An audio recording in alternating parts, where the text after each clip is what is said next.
Yeah, Silent Hill TDS, what's up? Yeah, come on. I.O.W. Sports Network, late night edition. Let's go. Come on. We about to raise the bar.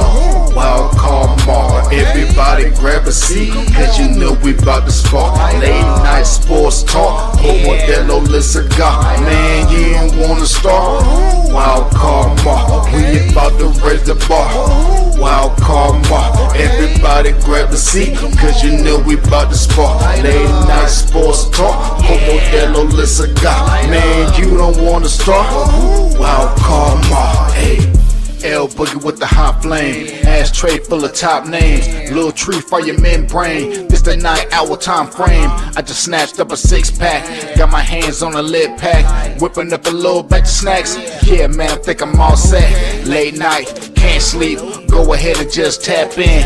Better grab you a cold one, and we about to get some laps in. Wild card on the microphone, he'll hit you with a couple flurries. Y'all need to just strap in for some entertainment sports commentary. We about to raise the bar. Wild card bar. Everybody grab a seat, cause you know we about to spark. Late night sports talk. Modelo Le Cigar. Man, you don't wanna start. Wild card bar. We about to raise the bar. Wild card bar.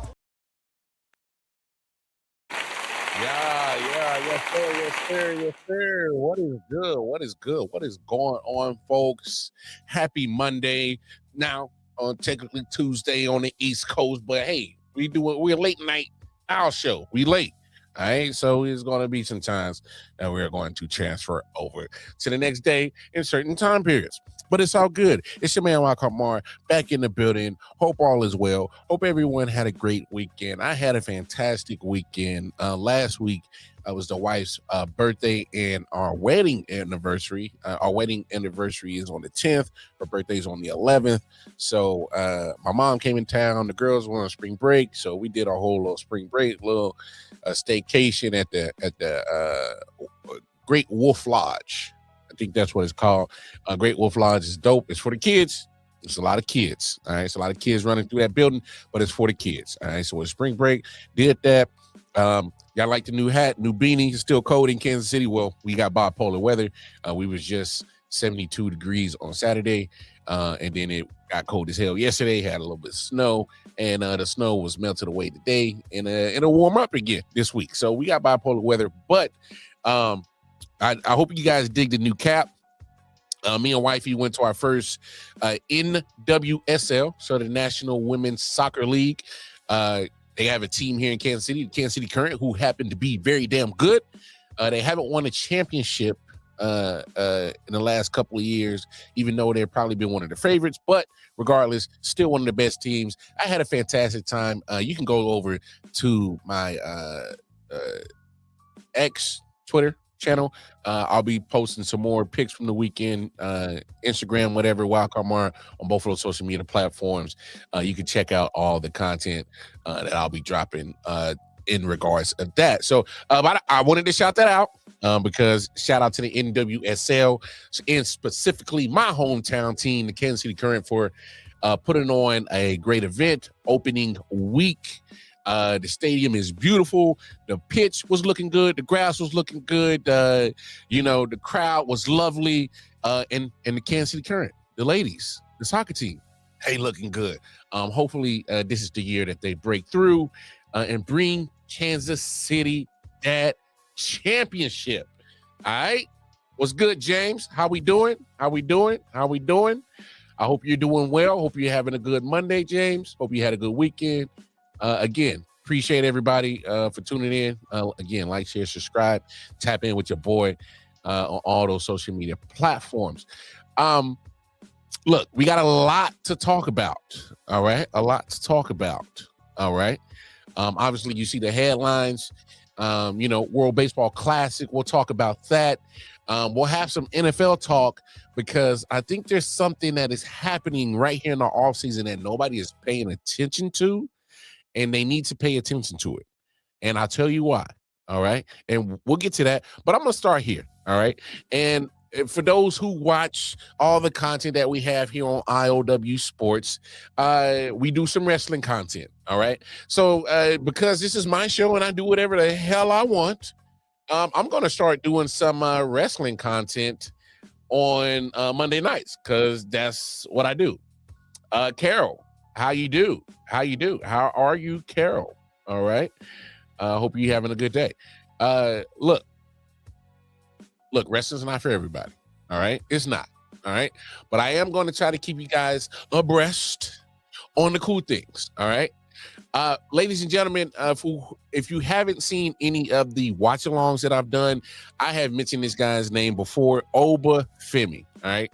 And if you don't know who he is, just watch this clip. We're going to break this clip down and get you updated because, hey, we're on the road to WrestleMania. For all my wrestling fans, we're excited. And who don't watch wrestling on a regular basis, WrestleMania is WWE's Super Bowl, equivalent to that. All right. It's a 2-night affair. It's going to be on a Saturday and Sunday, April 18th and 19th. It's going to be something fantastic, something epic. I went to my first WrestleMania 2 years ago in Philly. It was epic weekend for me. It was fantastic as a wrestling fan. So I look forward to going to Vegas for my second WrestleMania. But I look, what happened tonight on Monday Night Raw was dope. Well, let's reverse it back. Let's reverse it a little bit. All right. For all my wrestling fans, who's happy to see 09 Randy Orton back? I am. All right. I'm excited about that. All right. Appreciate that, James. Appreciate that, James. Hey, man, spread the word. Share. Share it to your compadres who like wrestling, who like baseball, who like football, who like basketball, who like sports in general. Tell them to tap in with us. All right. I appreciate you. But look, I love what Randy did. To beat up on Cody Rhodes. All right. I have a love-hate relationship with Cody Rhodes. I like him. I don't like him. I like him. I don't like him. There's things about him I do like him. There's things about him I think are corny and I can't stand. So I have a love-hate relationship with Cody Rhodes. But what Randy did in beating him up, bloodied him up, I'm talking about tore him up. All right. And that was 09 Randy. That was when Randy Orton was on some crazy wild killer shit. All right. The man was just a menace to society, like straight up. A menace to the whole WWE. It didn't matter if you was a active roster member or you was a legend trying to do a guest spotlight. You was in trouble if you got in Randy's way. Regardless, I love what he did because for those who don't watch wrestling, you got to have a good guy, got to have a bad guy. I'm not sure they're ever going to turn Cody Rhodes into a bad guy. All right. I just think that's what it is. He's too good of a good guy. All right. He's too good. He's too good at it. He is the perfect example of what it is to be a good guy in wrestling. So it's got to, we've seen Stranger Things. We've seen John Cena go bad guy. We'll have the conversation another day, whether you liked it or didn't. That's up for debate, and that's for another conversation another day. But I will say this. I love what they're doing. All right. I think it's dope. I think it's dope. I will also say this when it also comes to, getting you guys brought abreast on wrestling. As I said, Obafemi is the guy that you guys should absolutely watch out for. Look, I'm just going to play this clip. It happened tonight on Monday Night Raw. It had the whole wrestling community going crazy. And yeah, so this is what happened.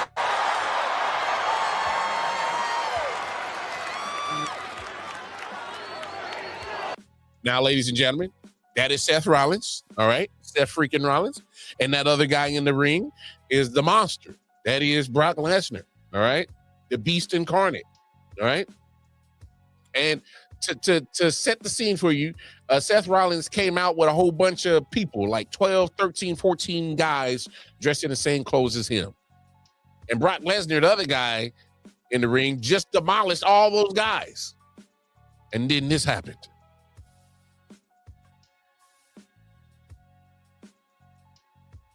All right, I'm over here messing up. All right, here we go. We're going to get right. Yeah, all right. I'm not as good as an editor as I am a host. All right, but we're going to get there. All right, here we go. So, again, Brock Lesnar just beat up like 14, 15 guys, and then this happened. The lights go out.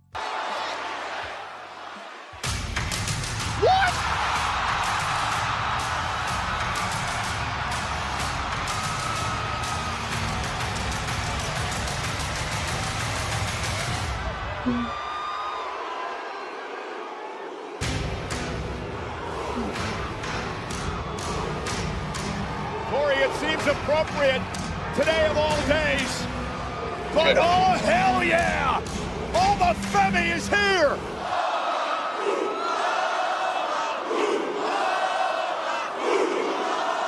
All right, first of all, ladies and gentlemen, can you not feel the aura? Did you not feel that aura? When Obafemi came down, got in the ring, and everybody's like, oh my God, what's about to happen? What's about to happen? Come on, man. Like, hey, there's a few gentlemen who have just got onto the main roster, all right? There's different levels of shows for WWE. Obviously, there's Evolve, NXT, Raw, SmackDown, which are the main ones, all right? And so there's a couple of guys that came from NXT who's on the main roster that you absolutely got to watch out for because they got star power, all right? I'm talking about Javon Evans, all right? The kid's bouncy. Your boy's bouncy. You got to watch out for the young OG, all right? He's getting a lot of love. Got to watch out for Carmelo Hayes, him, all right? He like that. I like him. I like what he's doing. I like what the company has done with him since they brought him up, all right? Whoop that Trick. Hey, everybody's talking about Trick Willie, Trick Williams, Hollywood Trick. The man got more nicknames than he has victories on the main roster already. That's how popping he is. The man's popping like Frisk grease. Hot, all right? Steaming hot, all right? I'm talking about when they whoop that Trick. I'm talking about the crowd going crazy. Whoop that Trick. And it's been going on for a long time. We've been whooping Tricks since he was out on NXT. So we talking about at least like a 2.5-year run of whoop that Trick. The interest has been crazy. It's another version of Yeet, Jey Uso. It is. The entrance, all right? Hopefully his career, never mind. We'll talk about that another day. But Trick Williams is another guy you look out for. But you got to watch out for this guy, Obafemi, all right? You got to watch out for Darula, all right? The man has star written all over him. The man's aura is crazy. When he does the strut to the ring, yo, bro, and he's talking, and oh, man, oh, hey, Oba got it all right?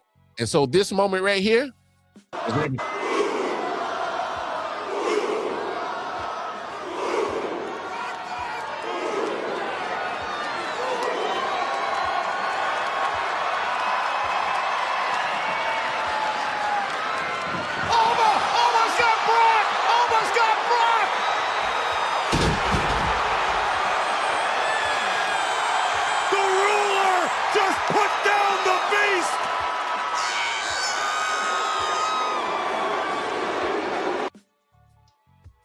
I'm letting you know right now, if you are not a wrestling fan, all right, and you don't understand significant moments right there, it was dope, all right?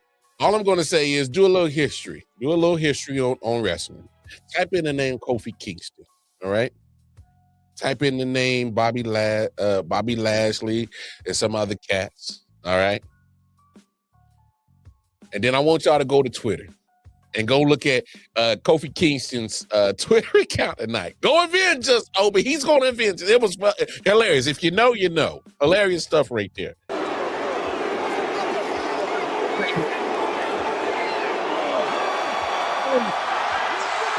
Hold on. Now, I saw this at the show when I was watching Raw tonight. I saw this happening, but I don't think nobody is really paying attention to the significance of Obafemi having his foot on Brock Lesnar's chest pointing at the WrestleMania sign right now. This is crazy. Corey!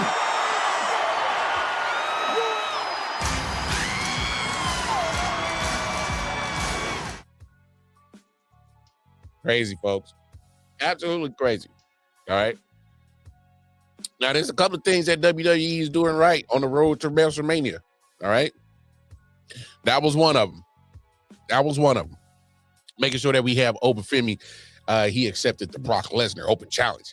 Now, my only critique, when you have an open challenge, I would have preferred that he answered the challenge at Mania. But I understand why you do it now.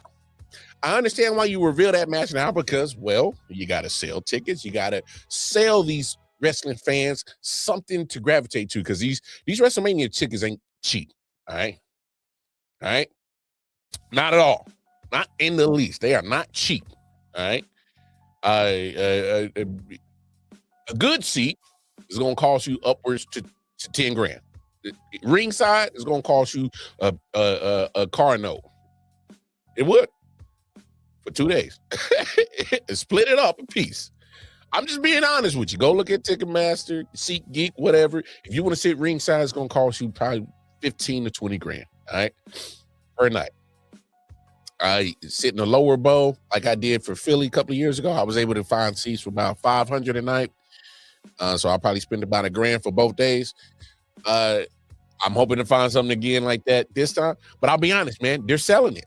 That sold. I'm not gonna say that sold me on wanting to go. I was already gonna go, plan on going.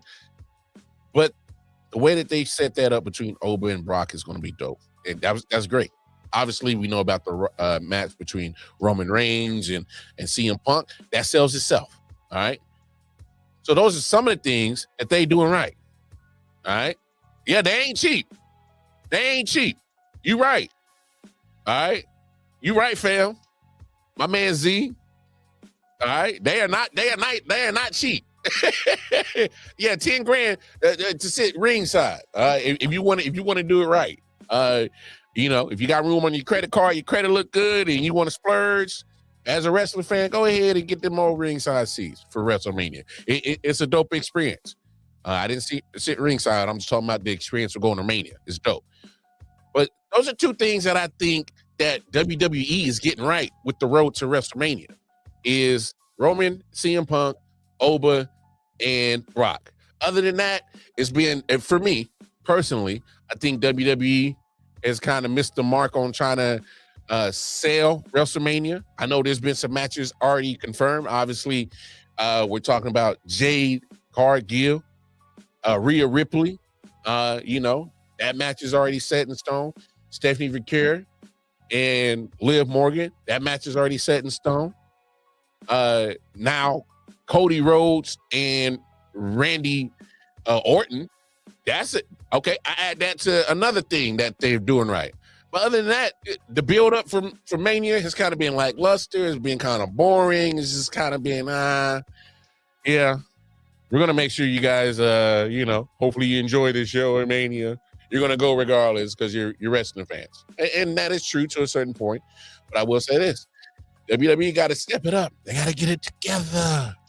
Some of the, you got to make some things make sense. That's all I'm saying. Got to make some things make sense. But let me get off my soapbox. Let's transition because I already spent 20 minutes on wrestling. And I know not everybody, look, WWE, AEW, TNA, ROH, AAA, you know, whatever wrestling promotion you watch ain't for everybody, and that's cool. And that is cool. But I'm happy to talk about it on my podcast because now in 2026, I don't think y'all understand. When I was growing up in the Attitude Era, they used to call us cornballs, nerds, geeks. In a sense, we are watching wrestling. How you watch that fake crap, blah, blah, blah, blah, blah. But now it's 2026 and it's the coolest thing in the world. I'm talking about we got, you see all the influencers, athletes from other sports, actors, actresses, singers, rappers. They all love wrestling. All right. So I'm an OG. I'm an OG wrestling head. So it's always dope to see that wrestling is taking on this whole different life form through different avenues. But let's move on because one thing that isn't scripted or shouldn't be in the world of sport is baseball. And I don't know about you guys. All right. I do not know about you guys, but I have thoroughly enjoyed the World Baseball Classic. All right. The WBC has been phenomenal. Matter of fact, since its inception, I thought it was a great idea to do. And here's why I think it's a great idea to do. Because you got this specific sport, baseball, which it is an international sport. It's played across the whole world. You feel me? You got leagues, professional leagues. Let's add that. Professional leagues all over the world. All right? If you can't become a player in the Major League Baseball, don't fret. All right? You'll get an opportunity in Mexico. They got professional leagues. You can go over in Japan. They got professional leagues. Go over to China. They got professional leagues. You go over damn near anywhere in Europe. They got professional leagues because baseball is an international sport. So that's key. That's huge. That is big. All right. I've been loving some of the storylines that's been coming out of the World Baseball Classic, especially for me as a Royals fan. All right. I love seeing that the fact that my Royals players have been showing up and showing out in the World Baseball Classic. I'm talking about Michael Garcia, part of Team Venezuela, now in the finals. All right. My man Bobby Witt Jr. That's my shortstop. Have y'all been seeing the plays that Bobby Witt Jr. has been making in this World Baseball Classic? He's hitting well, hitting for good average. And oh my goodness, has the man been flashing his leather on the defense? The man has been looking Derek Jeter-esque. Derek Jeter-esque, if I might say so myself. Yes, Bobby Witt Jr. is a problem. He's the future of Major League Baseball. He's been balling. Jack Caglione has been balling for Team Italy. Hey, Vinny Pasquantino has been balling for Team Italy. Salvador Perez has been doing his thing for Team Venezuela, also in the finals with Markel Garcia. I'm talking about, I've been loving the fact that my Royals players have been doing the damn thing in the World Baseball Classic for their various nations that they represent. All right. But one thing I love, all right, is I love the fact that us Americans have been coming together. See, sports happens to bring us all together sometimes, don't it? Because we have idea. We know how crazy America is. The love-hate relationship that we got with America. But the love part is when it's times like this. The World Baseball Classic, matter of fact. The Olympics brings Americans together. Sports in general brings Americans together. And I love the patriotism that we have when it comes to these, events of world, competition. I'm trying to find the right words, all right?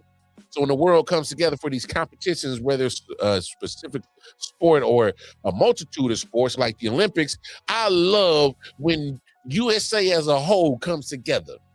Because I love the fact that in the Winter Olympics a few weeks ago, I love the fact that the teams of the U.S. women's hockey team did what they were supposed to do and beat the Canadian women in hockey, their sport. All right? Ain't nothing better than beating somebody in their own game. So shout out to the women of USA hockey team that handled business, walked away with a gold, defeating Team Canada. Shout y'all out. I know it's been a minute, but I'm still shout y'all. Show love to the women of Team USA hockey team handling business. Gotta shout out the men's U.S. hockey team handling their business, beating Canada in their game. So we take the sweep in hockey. Let's shout out the men's Paralympic U.S. hockey team. They just won gold over guess who? Canada. So they 3 for 3. Ain't that something? A team like Canada, a nation like Canada, made the sport hockey, but they can't win gold this year, whether it's the women, the men, or the Paralympics. They can't win gold this year because Team USA been in the way, baby. Love it. America. Love it. Love it. And then you had the World Baseball Classic, the baseball's version of their Olympics. All these nations coming across the world to represent their country in baseball. And I love the fact that even to get to the finals, Team USA had to beat Canada. So look like Canada is our little bitches. Who's your daddy, you maple syrup bastards? Yeah, the people to the south of you. USA got your number, whether it's baseball, hockey. Hell, you can have all limbs, or you can be a paraplegic. It don't matter. We whooping y'all ass in anything. Yeah, we own y'all. This World Baseball Classic. And I'm not trying to put no pressure on Team USA, but I got to say this. I think it's must win that you win. I think it's must win. Not only is because I think you got the most talented roster, because, I mean, you go up and down the roster. I mean, you got studs. You ain't got no hard timers. You ain't got no people that say they ain't made it to the big times. No, all these cats is MLB certified. All right, they didn't clocked in, clocked out all these hours of MLB service. Yeah, we got the dream team. Well, we may not necessarily have the dream team, but we got the best of the best for representing Team USA in this World Baseball Classic, and they doing what they supposed to do. They're in the finals, but you gotta bring it home, fellas. Gotta bring it home. Because unlike the Canadians, we can't go out like they did. They invented the sport hockey, but they can't win no gold this year in the Olympics. We that's our pastime. That's America's pastime. I know we lost some football, but there was a point in time that baseball was called America's favorite pastime was the slogan. That was what was related to baseball. Oh man, we love it. It's America's favorite pastime. That's why Americans love it. Well, if that's the case, if it's our pastime, America's favorite pastime, that's our sport that we invented, then damn it, we gotta win. We can't go out like them old sissy Maple Leaf characters up north, inventing a sport and can't win it. No, we can't go out like that. Hey. So on Tuesday night, we just need one more night. We just need one more night from you fellas. One more night of all of us. Whether you're black, white, Asian, Hispanic, whatever. If you are an American citizen, we got one more night that we got to come together, show our true patriotism, like just one more night. And get behind these fellas and say, hey, man, handle that business. Come on, Team USA. Bring home the gold. Bring home that World Baseball Classic Championship. Let them know. It's America, baby. It's miracle. Miracle. All right? I just think the World Baseball Classic has been phenomenal this year. I think it's always been great. But you know what I really love? I've been loving the energy from the fans. Man, they getting into it. You know, almost especially some of those other countries like the Latin American countries are. Man, it seemed like a football event, and I ain't talking about American football. I'm talking about that soccer football. You got cats banging on the drum, making all the noise. You got all the noise makers, cats going crazy for their country, and the players have been feeding off of it. You can't tell me the players haven't been feeding off it. And it's not just the Latin American players. I'm talking about every last player in this World Baseball Classic. You can feel their fan base getting into it. I mean, I don't know how it happened, but Dusty Baker was the manager of Nicaragua. He had that team playing well, had their fans excited, their players winning a couple of games, and their fan base getting excited. South Korea winning some games. There was one country that ain't never won a World Baseball Classic game. Finally won one. Players, tears down their eye because they just so excited that they represent their country on this big stage. So the World Baseball Classic has been absolutely phenomenal. I've been loving it. All right? It's been great. You know what I'm saying? Hey, free Kurdistan. Hey, appreciate you, but this is not the place that we do that. All right. I appreciate you, but read the room. It's all good. But I just love what the World Baseball Classic has been doing. But the World Baseball Classic it ain't been controversial free. Matter of fact, leading up to the U.S. punching a ticket to the finals, controversy. Take a look.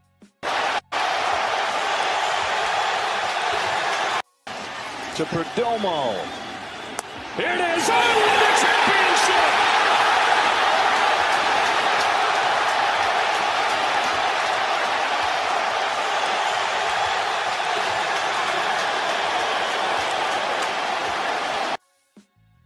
Mm-hmm.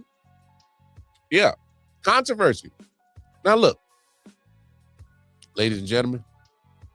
See, baseball is still, they got the umpires that's still, you know, in the World Baseball Classic at least, still using live umpires. All right. And there's nothing wrong with that. I don't think there's an issue with that. The issue is that when you have a play like that ending the game, is what's going to have a lot of sports fans pissed off, irritated, and rightfully so. As much as I am happy and proud of Team USA making the finals, I understand a lot of people's frustration on that final call. All right, I understand it. I understand, like, hey, you can't. That was such an egregious ball. You got to call it a ball, and you're right. It was egregious. It was bad. It was bad. And that's the part where ABS, which is the automated ball strike system, should have been implemented in the WBC. Why was it not implemented? I don't know why. I don't have no answers to you. I need some organizers, somebody who in the higher ups, who makes decisions on that, come to the media and explain why wasn't ABS not used in the World Baseball Classic. I don't know why it wasn't. It could have easily overturned that ball that was called a strike. It easily overturned into a ball, and the game continues. Let's be honest. In that moment, it was 2 outs. You had a man on third.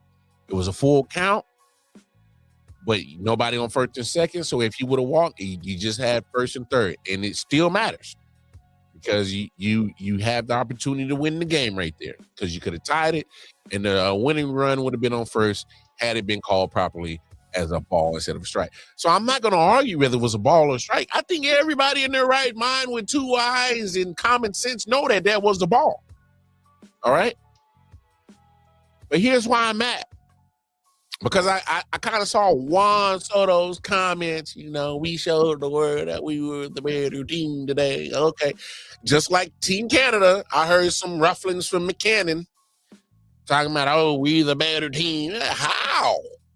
How are you the better team if you didn't win?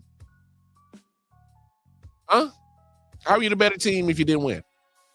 All right? What pisses me off as a sports fan is when you watch a whole game and then the result happens and there is a close game and obviously there's some controversy about the result. The loser, the person that was on the losing end, somebody of that losing team always got something crazy to say. You were the better team today. We showed the world. How? You didn't win. You can't be the better team if you didn't win. I hate that saying, the better team didn't win today. No, bullshit. The better team did win because they won. All right? Let's stop that whole notion of the better team didn't win today. No. If you were the better team, you would have won. That's how that works. You can't be a better team and you lost. That does not work. That doesn't compute with me. That doesn't make zero sense with me. It makes absolutely zero sense. I hate that saying. I don't understand. You can't say that you were the better team and lost. You can say, hey, man, our talent was better than theirs. That's fine. I can rock with that. But you weren't the better team. You can't say that. Because in competition, in games, you can be the best team all year. It don't matter. You got to be the best team when it matters at that point in time in relation to that game. You got to be great that day. You can be great 16 out of 18 weeks. But if those 2 weeks that you weren't great, have significance, importance on it, and you didn't win, you can't call yourself great. You had great moments in the season. You had some great flashes, some great times, but you weren't great all the way through. There's a difference. You weren't great when it mattered most. So I can't rock with, oh, we're the better team when you lost. How? That don't work. And I'm not going to sit here and let DR fans, the Dominican Republic fans, sports fans, and anybody else sit here and try to act like DR got robbed on one bad call, because that's not the case. There's 9 innings, sometimes extra if it's tied in a baseball game. I want you to look at all these opportunities, y'all. Look at the opportunities, all right? Bottom of the 4th, 4 outs. I'm sorry, bottom of the 4th, bases loaded, 2 outs. Didn't get the job done. Couldn't get no runs across. Bottom of the 5th, 1 out, 2 guys on. You don't score. You don't score. All right?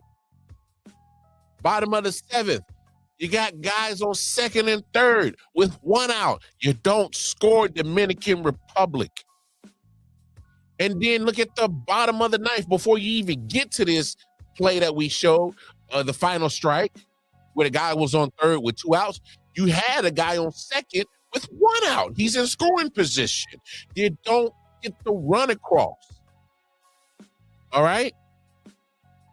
So there's at least 4 opportunities off rip that Dominican Republic did not execute, did not make the plays, did not get the run to tie the game. The 4th, 5th, 7th, 9th. So it did not come down to that final play to sit here and act like Team USA just skated by. No, Dominican Republic did not execute. They did not play their best baseball for 9 innings. They did not do what they were supposed to do. Point blank period. They were not the better team. Because the better team converts on these 4 opportunities. The better team is the one that has the highest score after 9 innings. They did what they were supposed to do. That makes them better than you. Because in the time that you matched up, they made less mistakes. Point blank, period. So I'm not trying to hear that it came down to the last pitch. All right? And furthermore, when it comes to the umpire, I know that was an egregious call. But if we're being a buck, if we're calling it if we're calling it fair, we're calling it as in looking at every last piece. All right, when it comes to this, we can't sit here and act like the umpire was so bad. Corey Blaster, all right, that was the umpire's name. I want you guys to look at his report card, all right? So, yes, he did miss some calls, according to his report card. Of course, one of the missed calls was the final play, all right? He also missed a missed call in the bottom of the 8th, all right? He also missed one in the top of the 9th that actually went against Team USA, all right? But here's my big point on Corey Blaster, all right? He was pretty much 89% accurate when it comes to calling strikes. He was 100% accurate when it came to calling balls, all right? He had an overall consistency of 96.38, all right? You're really only showing 4 missed calls. And I get it. He's human, guys. He's going to make mistakes. But if you're looking at Corey Blaster's report card, he was pretty damn good as an umpire. I get it. It was a bad call. That one call was really bad. It was impactful. Yes, it was. But if we're talking about the grand scheme of it all, Corey Blaster actually did his job and did it fairly accurately. So if you got this evidence of Corey Blaster actually by the numbers was fairly accurate by his report card, and you got the opportunities, the missed opportunities for Dominican Republic, at least minimum of 4 missed opportunities, we can't sit here and act like Juan Soto's telling the truth that Dominican Republic was a better team last night, because you weren't. Because we're not going to act like one call paints a whole picture that you were screwed, that you were robbed. That one missed call was so egregious. It was bad. It was bad. No. The man has a fairly accurate report card. You had missed opportunities. You didn't get the job done. Period. And that's why you're back. You're back in spring training with the Mets, Juan Soto. That's why your teammates who are in professional baseball are back in spring training with the rest of their crew. And for those who ain't playing in the MLB are back to their regular day lives or whatever 9 to 5 or whatever job they were doing before they made that roster. Can't be mad at the refs, the umpire. You can be mad at that one call, cool, but you can't act like you lost because of that call. Missed opportunities, it's on you. Gotta take, what's that word? Accountability, baby. Accountability. Gotta own up to what you didn't do right. And my biggest thing is how dare Juan Soto sit there and act like, oh, we were just a better team. We moaning and groaning and bitching and all that. And my dude, we're not doing that. Juan Soto, you went 0 for 4 at the plate. Add that to another problem on why you didn't win Dominican Republic that's not named one bad missed call at the end of the game. How about you are the star? Well paid, sought after. I mean, the Mets, they gave you a lot of money. There was a lot of teams that wanted your services. You were supposed to be one of the guys. You're supposed to be one of the faces, one of the athletes that people look to when they say MLB. You're supposed to be one of the household names, I should say. And you going 0 for 4? And then lose? And then try to throw some underhand, backhand compliment like, oh, we were the better team today? Nah, pimp. Gotcha, bitch. Not going down today. I got you, sir. I got your number. What's really starting to irk me in sports is people who lose, then bitch and moan and complain, and then you go back and look at what did you contribute. What did you contribute to the loss? Oh, you contributed 0 for 4, Juan Soto, to a loss. Shut up. Quite frankly, have several seats down, Juan Soto. You can't sit here, bitch and moan. Oh, we were the better team tonight. I'm paraphrasing. You can't have no comments even in the same neighborhood as trying to have that type of tone.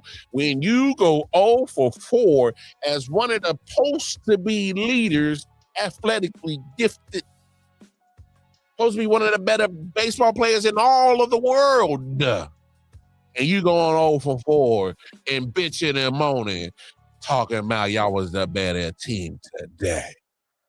If you don't sit your goofy ass down, I'm getting tired of all these sports dudes bitching and moaning, talking about they the better team and you losing. And then in the loss, you ain't showed up. You went ghost. You went 86, disappeared out of there. And I ain't trying to hear none of that shit. Talking about we the better team that day, and you 0 for 4, highly paid, overpaid outfielder for the Mets. Juan Soto. You crazy as hell, dog. But it ain't you. You ain't the only fool that's been talking in sports about all that crap. Talking about we the better team today. I just can't stand it no more. Every time, look, from now on, I don't care what sport you in. If you a sore loser, I'm roasting your ass on my show. Because I can't stand a sore loser. Can't stand it. All right? Take your loss like a man or a woman. All right? Because it's sure as hell when motherfuckers win, they celebrate high and mighty like a top dog, like a top man, like a top woman. Well, that means you got to have the same energy when you lose. You got to be humble, show some pride, but most of all, show some damn respect to the actual people that won the game. Because you weren't the best. I can't stand a sore ass loser. It's driving me crazy. But I'm gonna get past it. But I think when it comes to the World Baseball Classic, hey man, I don't know why y'all didn't have ABS. Matter of fact, I don't even know what took so long for Major League Baseball to adopt ABS. And I'm happy it's going to be implemented this season. I don't know what took so long. I mean, does people know that ABS has been around for a long time? I mean, last time I checked when I was doing my research, that they said it's been around since about 2019. Yeah. It's been around since about 2019. You know, obviously you got to, experiment with it. But I mean, it's 2026. How long did you need? We're not looking for perfection. We're looking for something that can keep plays like, DR versus USA. It's a final play. We're trying to stop those from happening. I'm not needing perfection. I'm needing consistency. Perfection is something that's it's unobtainable. All right. And nothing's perfect. Nothing will ever be perfect. But what we are asking for as sports fans, whether it's baseball, football, basketball, soccer, whatever, we're looking for consistency when it comes to whoever is officiating said sport. All right? We want to hold these umpires accountable. So, hey, Corey Blaster, the guy that was responsible for the call, it was a bad one. But overall, again, that man was fairly accurate. All right? I get it. He made one bad call. We got to look at the bigger picture. Man was fairly accurate. But the ABS should have been in place to correct that one bad call.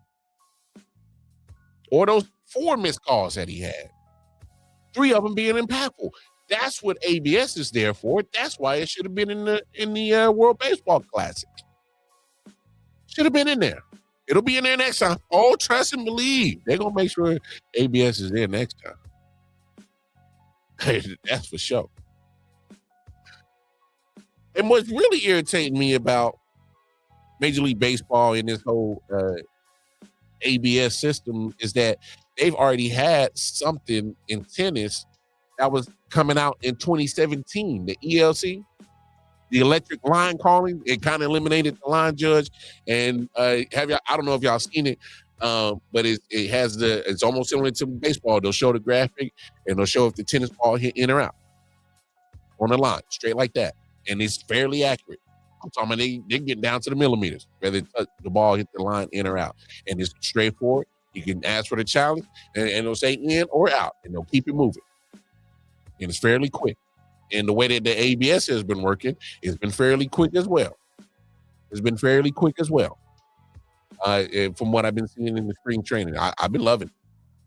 But what took so long? Because even in tennis, ELC has been around since 2017. So you already kind of had a blueprint of what to do to get this system. So Major League Baseball has always been behind the curve. Just my opinion. But I give them credit. It took them to 2026 to finally say, hey, man, yeah, we got a ball and strike problem. And we got to handle it. Yeah, you've been had a ball and strike problem. And I get it. When you have humans making those split decisions that quick with 100-mile-per-hour fastballs coming down the path. I mean, these gunslingers, they fleeing this baseball now. They're throwing triple digits. A good chunk of these people is in the majors. Going triple digits, hey, you gotta have your eyesight. Gotta have that good eyesight. But there's some things that Major League Baseball could do to help that situation when it comes to the umpires. But one thing that they ain't gonna do is have a lockout. And then I don't know if y'all been paying attention, because we all love some National Football League, but have y'all been paying attention to the real story? And I ain't talking about free agency. I ain't talking about the combine. I ain't talking about leading up to the draft. I'm talking about something that's in relative to this situation. What we talking about? We're talking about officials, officiating. I'm gonna put it to y'all like this. Y'all remember this play? The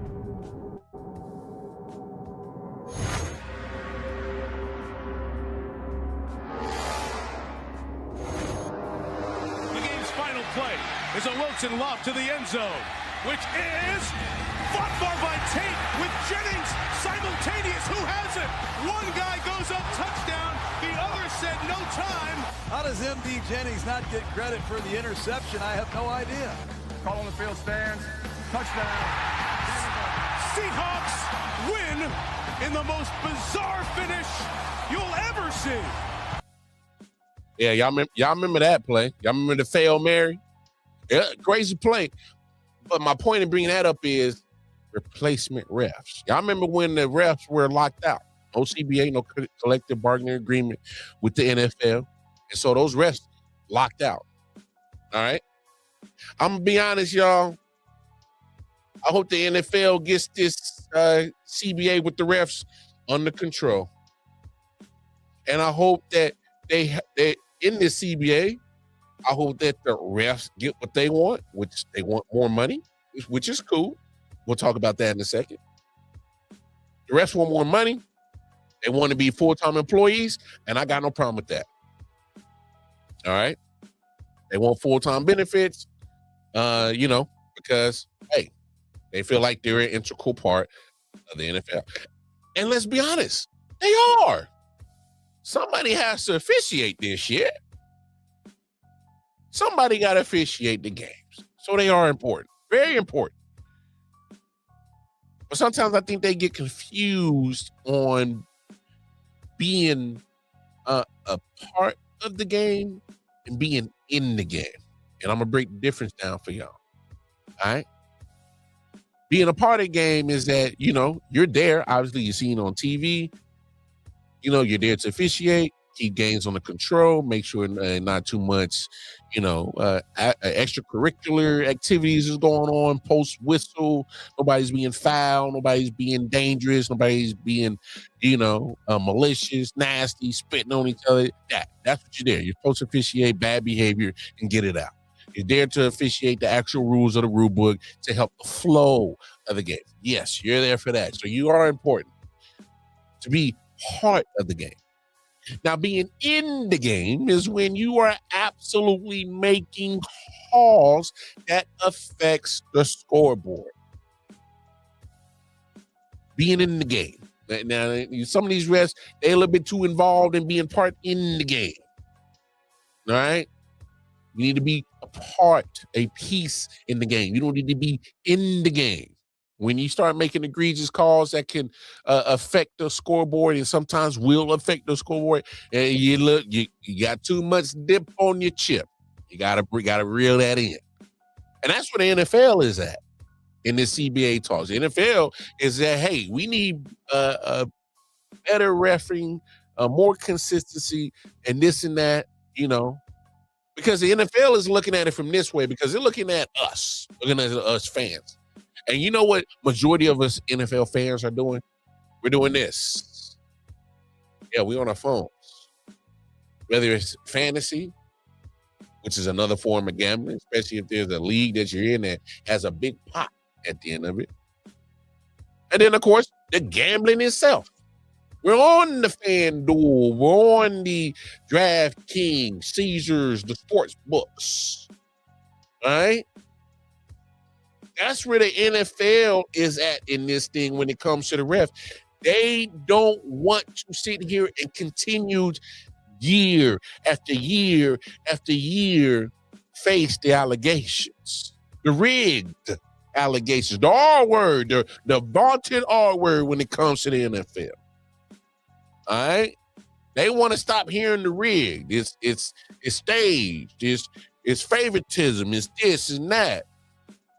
Yeah, it does create controversy. It does create talk. And hey, bad publicity or good publicity, publicity can help viewership. So, is when it comes to the whole point of the whole legitimacy of it is because they want to beat the allegations that is not rigged. That's what the NFL is at. They're trying to appease us because they know year in and year out we're going to drop probably upwards to probably $300-400 billion per NFL season is probably wagered on. And I might be underselling. There's a lot of money that goes on into betting when it comes to this NFL shit, bro. So you don't think the NFL wants to, hey, refs, hey, man, hey, our part of the CBA talks, hey, man, we need y'all to be more consistent. We need y'all to be more accurate. We need y'all to this. We need y'all to do that. Because they need it. They need it. They need it from the refs. They need the accuracy, the consistency, and making the right calls and being well aware how to implement the rule book when it comes to these plays. They need to be on that because they got to make sure that cats like me and other NFL fans like you who are on these apps with some money on the line ain't getting pissed the hell off and get mad. Ain't turning the TV off. That's really what it is. Because if we get that pissed off and mad and my bets is getting jacked up because your refs ain't worth the damn, we'll start turning the TV off. They don't want that. They don't want that. Roger Goodell don't want that. His bosses don't want that. For sure don't want that. The TV execs don't want that, who be getting all these checks when it comes to the popularity of the NFL. Don't nobody want the NFL start losing viewership because you lost the legitimacy of your referees. And now your fans are looking at your product a certain way. They don't want that. So I'm looking at the NFL and understanding their part of the CBA talks when it comes to the ref. Now, let's look at the refs side of this situation. Why would you not want to be a full-time ref? I mean, if we're being quite honest, I'm looking at the average salary of an NFL ref. They making six figures. All they want was just a little bit more money, which I can understand because I know a lot of people are like, oh, you already making six figures, you being greedy. Well, let's put it on the scale of the NFL. Yes, the NFL refs are only making six figures, and yes, they are a big piece of the game, important piece of the game.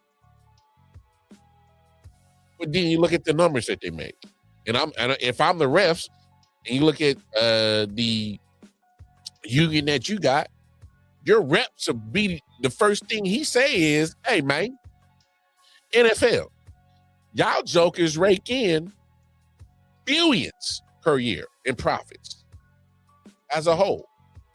3, 4, 5, whatever it is, $300 to $500 billion annually is what you profit.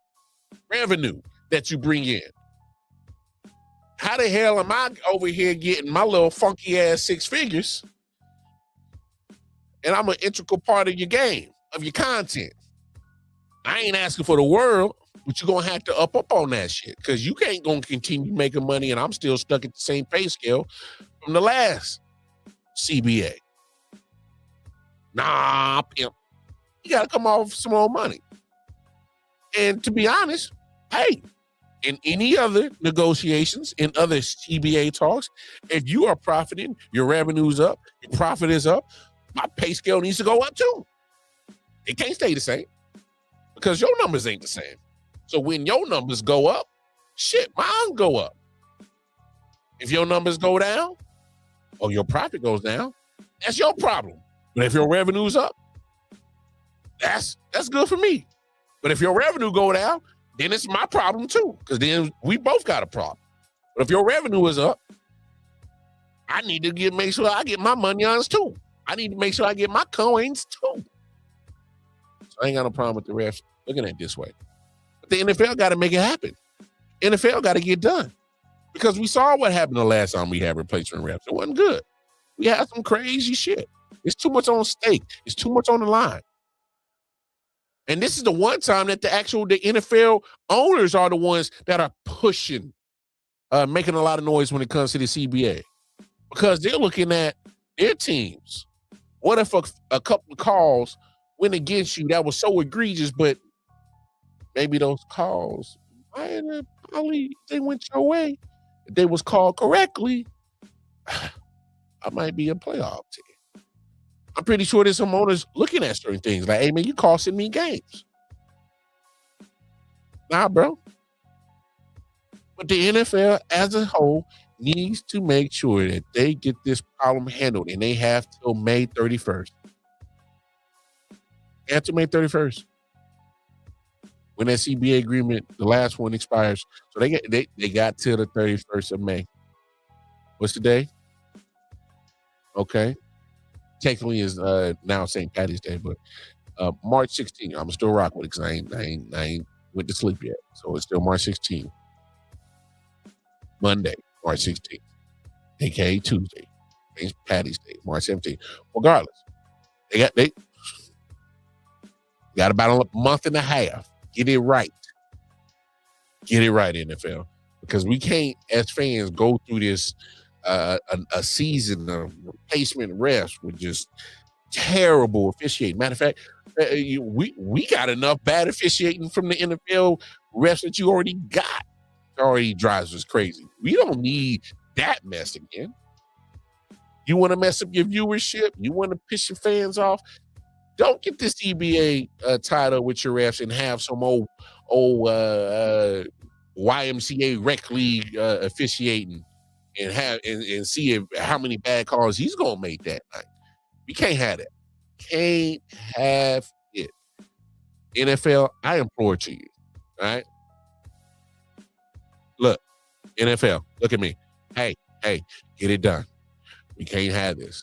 It's not good for us as fans. It produces bad content, bad stuff to look at. It drives us crazy. It's going to have us go crazy up our wall with our parlays and our pick'ems. It's going to piss us off. It's going to make us unpleasant.